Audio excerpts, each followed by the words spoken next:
As you know, in the financial advice game, you need to do PD points, you need to make sure you're across up-to-date information. But mate, people should just follow other advisors should just follow your Instagram account. They're going to get a nice little video on what they need to know to tell their clients. Honestly, I should get registered for CPD. You reckon? But it's actually it's this feedback loop. So there's some basic stuff, obviously, that I know, not more than basic stuff that I know, and just off the top of my head, I can pump out a video. Yeah. But every now and then you get a question, you're like, actually, that's really interesting for me, and I don't know the answer off the top of my head. And so I'll go looking for it, I'll talk to a tech hotline or whatever, and then put the video out there. It might not actually do very well, but it's actually helped me in my education as a financial advisor. I'm like, if someone's thinking about this thing, there's probably someone else there that's got that same kind of question.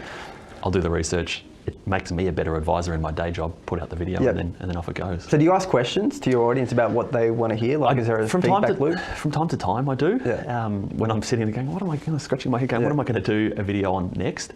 But my TikTok account and my Instagram account are kind of at such a level now where there's just constant questions. And so there's always this feedback loop of I'll put up a video, you'll get some questions or responses into that particular video, but then there's also a follow-up question. They'll say, it's completely off topic, but what about this thing? And I'm like, maybe I'll do a video on that. And then I'll make it. I want to get into, I guess, the end benefits of what this is doing to transform your business in a moment. But before I go there, just tell me about, I guess, your story, how you started in financial advice, what it was like at the beginning, and really what prompted you to start going down this path of personal branding, if you will.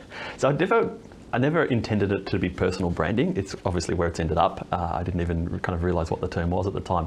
So I, like a lot of people in financial advice, just ended up in financial advice. The first job that I had out of university was ultimately outsourced to a team in India, and it kind of, my last job that I had there was to train the people on how to do the job. So I kind of did myself out of a job, stumbled into financial advice, loved it, was amazed at like the strategy and the way that we were able to help people with their money, did all the education and so forth, eventually became an advisor.